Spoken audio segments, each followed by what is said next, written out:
Hello everybody, and welcome back to my channel, or if you're new here, then welcome to my channel. I'm really excited because a project that I've never done before that we're going to do together. I saw a video on Treasure Books where Natasha makes paper and fabric into one paper fabric thing. I'm afraid I don't have any that I can show you that are complete because I've never made them before, but I saw Natasha make them and they turned out really beautiful, and I just had to give it a go myself, so I'm really excited. Here we have this various napkins and tissue papers that I just gathered randomly, and here are the supplies that we are going to be needing. Is napkins that are decorative with their whites removed. And I'll show you how to take off the whites if you have some decorative napkins that still have whites on them. We are going to need either napkins and or decorative tissue paper, which is like this. Another thing that we will be needing is a piece of fabric. And the fabric that I've chosen is this is actually a piece of an old pillowcase that I cut down to size. All I did was I snipped down the sides, I tore it down in two, and then I cut it in half. And I have another one just the same size of it. So what we have here is a piece of fabric that's thin and flat and smooth. And Natasha said that basically that's the kind of fabric you want. You don't want something that's got a lot of like upholstery fabric or something like that, because it's not going to hold your napkins down and keep it nice and flat and all that. Another thing that we need is underneath here, what we have is a leaf that doesn't match the table. Yes, I see that, but ignore that and see what I have here is actually I have 3 pieces of cereal box liner that I've taped together and with a piece of packing tape, and I taped it all 3 sides around, so I have plenty of space that has, so you either need cereal box liners or wax paper, anything that you can glue on that will peel off and that won't cause any damage underneath. Another kind of thing that you can use other than cotton is maybe something a little thicker, like linen would be good if you had something linen, muslin, just so long as it's smooth, I think is the main thing that's important when it comes to the fabric. Next thing you're going to need is glue, and this is just simply a mixture of, what this is Amazon Basics washable, lavable, clear school glue. Clear, and I love it because it works so good for decoupaging, and I bought this 2 years ago and I still have half of it. I use it all the time in my little bottle that I mix 2 parts of it to 1 part water, and then I put essential oils in it because it makes it smell so good. Another thing that we're going to be needing is a paintbrush, kind of largish one, because what we're going to do is paint on the glue solution onto our fabric. So in fact, this might even be too small. I might get a bigger one than this. Here's a brush maybe I'll use for putting on this a little bit wider. Is optional is a water brush, which is, it's a paintbrush and it has water inside. I got 2 for 1 at the dollar store of these, but if you don't have one of these, just a regular small a little paintbrush like this with some water will work fine, and we'll see later what these are for. Also you're going to need a pair of scissors. You may or may not need the scissors, but you might want to have them handy just in case. Another thing that's good to have if you have whites on your napkins is double-sided tape, Scotch tape-ish. If you don't have double-sided tape, just regular Scotch tape will do. I'll show you how to do that in a second. So we'll see how it goes with kneading these things. First thing I'll show you how to do is how to remove the white from a napkin. There's many ways of doing this. I think my favorite way is by taking 2 pieces of double stick tape. There's one, I'm going to stick it to the side of the table and get another piece. So here I've got 2 pieces of double-sided tape, and I stick one to one, and look, pulls it right off. I'm gonna save that because you can use that to make faux rice paper, which is super cool. This one has 2 layers, it looks like. See, a lot of them have 2 layers of white. I've heard of some having 3, I don't know. I've never seen it, but be super careful if you don't want to tear. So there, now we have our whites removed, and we can use these later for another project. So that's why we needed the tape. Now that that's out of the way, we no longer need the tape. Next thing we need to do is start deciding on what we want to use to decorate it.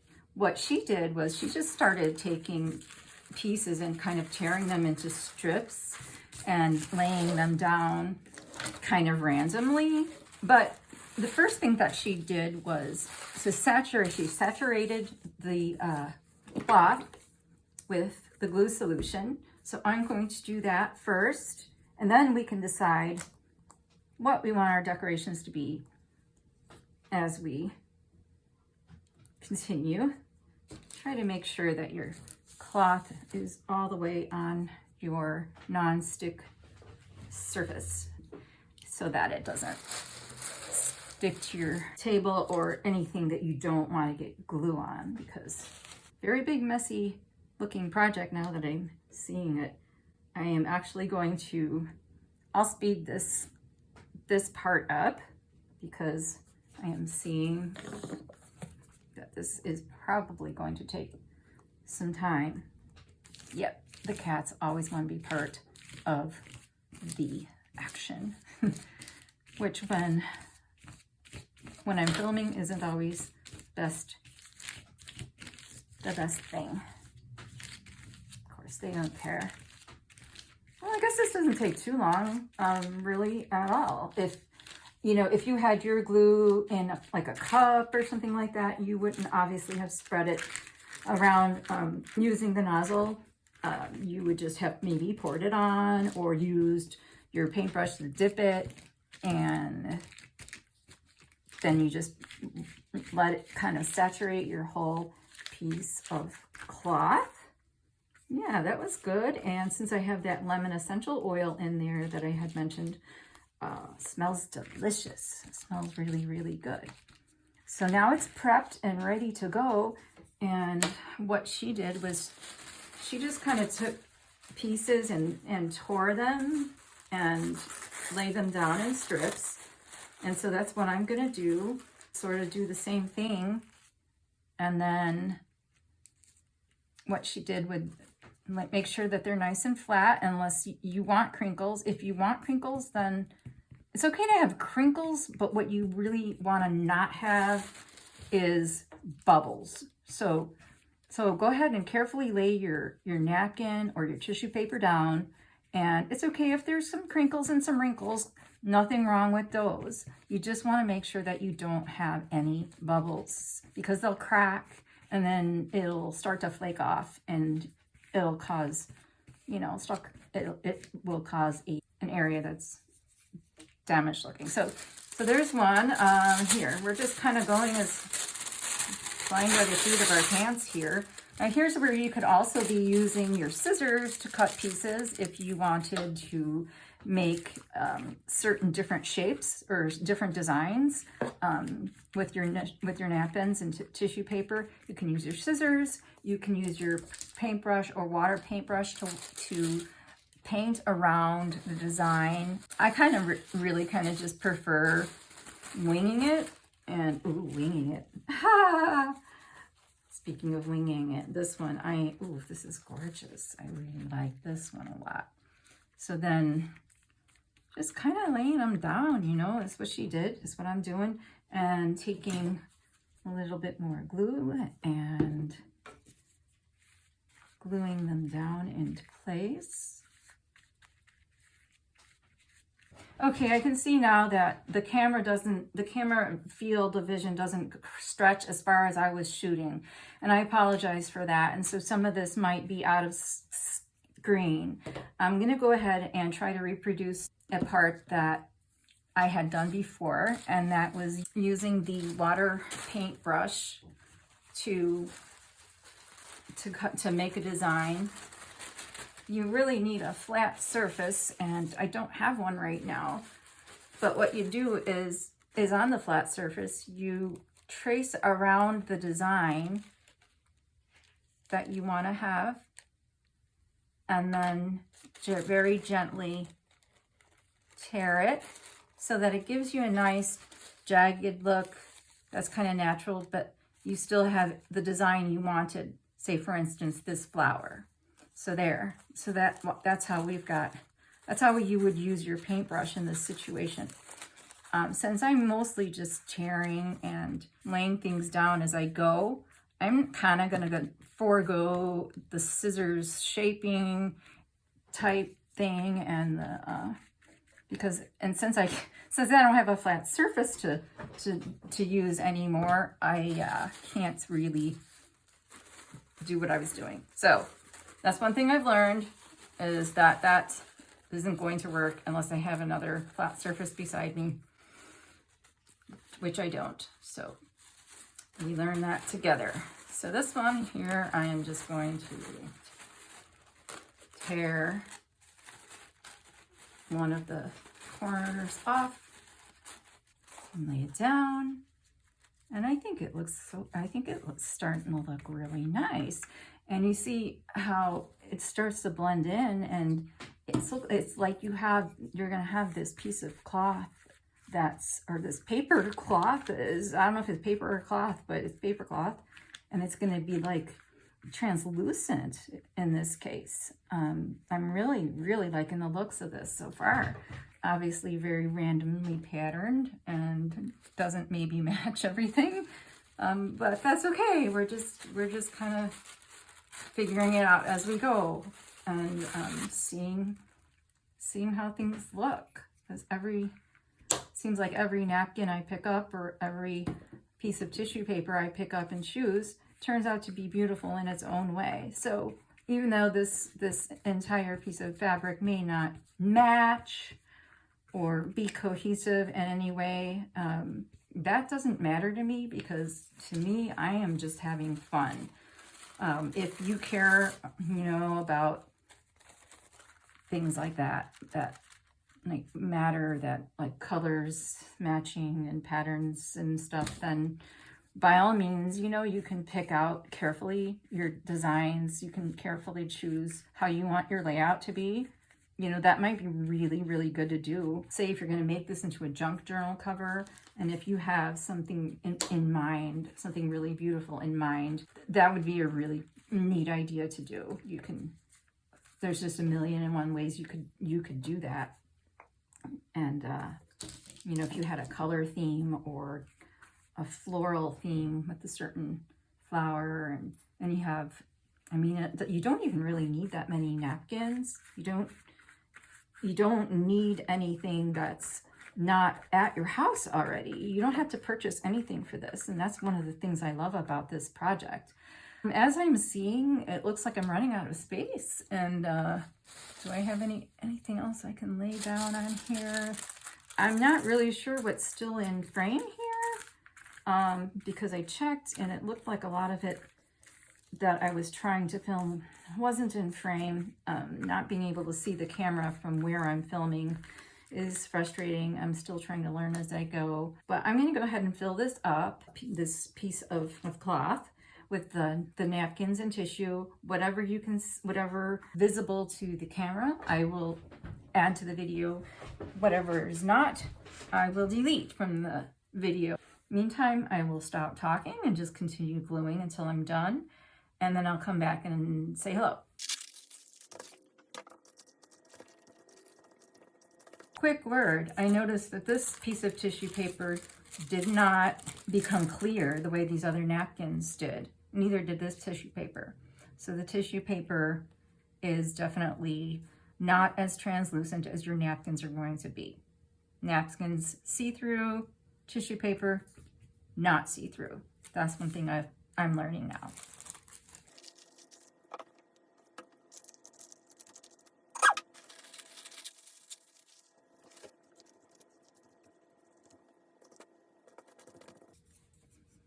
Okay, everybody, so I got it all pretty much everything covered as much as I can. I'm gonna just go looking over it one more time, going over everything just to make sure that there's no bubbles at all. If I see any bubbles anywhere, I will add more solution to them and glue, but I'm not seeing any bubbles. I do see a tear, so I'm going to patch that patched piece over here. I'm going to lay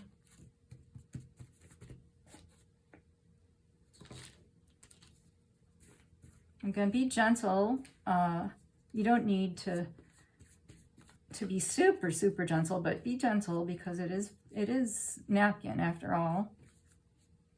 But you want to just make sure that there's no bubbles, no air bubbles, and you'll know because they'll show as air holes. So here's our finished piece. I'm going to go ahead and let this dry and then come back and see what we can do with this thing, huh? All right, I'll be back in a second for you guys. Bye. Hello, we're back, and today's the next day. It's about 24 hours later, and as you can see, it looks pretty much exactly the same, except for now that it's dry. What I have here are some patches ready because I found that there were some, I guess you could say, bald spots or naked spots in part of the fabric, which isn't really a big deal, but I'm going to go ahead and patch those with the things that I chose. And then, but before I do that, let's just figure out what can we do with this thing. I mean, it's huge and it's really random, sort of collage-y. I a little bit wish I would have planned a little bit more ahead than I did, but it is what it is, and it's cool in its own right, right? So what can we use this for? Let's take a look. Let's look at the other side. It feels smooth and wow, I just wish you could feel the texture of this. It's really amazing, and it's definitely not going anywhere. It's solid. It's design on this cotton. It's in good shape. I don't even think you'd need a liner, but I mean, so my first thought was to think of using this as a junk journal cover. Obviously, it would have to be cut down to size, to the size of your journal cover. This might be good for making a few small journals, or maybe even one great big journal with a wraparound cover or something like that. That's a bit much, but anyway, so we got this as a possibility for a junk journal cover or junk journal covers. And so what we could do is, if we were using it, the inside could either be left as is, and is really interesting. Got the colors showing through, some of the wrinkles of the cloth that were inevitable, and it's sturdy. It's all you could possibly want in a junk journal. You could either leave it as is, you could sew a piece of cloth around it, or you could sew or glue a piece of beautiful paper, whether it be a digital or scrapbook piece of paper or anything you want. So that's multiple ways that you can use this that I can think of. But for right now, I'm going to just go ahead and leave this like it is, and I'm going to patch these spots.